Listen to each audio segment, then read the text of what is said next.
पंजाब परवेज इलाही के एतमाद के वोट की पॉलिसी तैयार कर ली है। इमरान खान ने पार्टी रहनुमाओं को टास्क सौंप दिया, हिदायत की कि हर मुमकिन कोशिश करें 11 जनवरी से कबल एतमाद का वोट लेना है। पार्टी अरकान ने 3 अरकान की पॉलिसी के खिलाफ जाने का खदशा जाहिर कर दिया।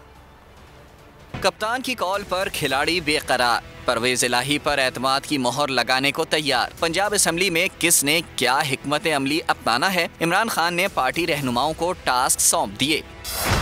11 जनवरी से कबल हर सूरत एतमाद का वोट लेना है। ज़राए के मुताबिक स्पीकर सिप्तैन खान को अहम जिम्मेदारी दे दी गई। पार्लिमानी लीडर उस्मान बुज़दार, सीनियर वजीर मियां असलम इकबाल को भी टारगेट मिल गया। मियां महमूदुर रशीद, सैयद अब्बास अलमदार को भी जिम्मेदारियां दे दी गई। इमरान खान ने अरकान से राब्ते 9 जनवरी के इजलास से कबल मुकम्मल करने का कह दिया। एतमाद के वोट के बाद पार्टी फैसले के मुताबिक आइंदा इक़दामात होंगे।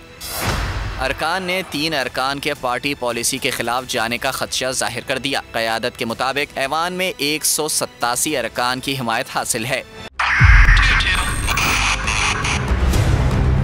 2022 बहुत सारे तोहफे भी देके गया पाकिस्तान की आवाम को। पाकिस्तान की आवाम को एक तोहफा ये दिया कि आवाम को पता चल गया कि पाकिस्तान का मीडिया क्या है। हक और सच का सफर साल 2022 में बोल रहा नंबर 1। हमने बहुत सारे शोज और ट्रांसमिशंस की, पूरा साल मुसलसल जदोजहद में निकल गया कि ये वोट ऑफ कॉन्फिडेंस के पीछे कौन लोग थे। तोड़े रेटिंग के सभी रिकॉर्ड। एंकर्स ने भी आवाम में सबसे ज्यादा मकबूलियत पाई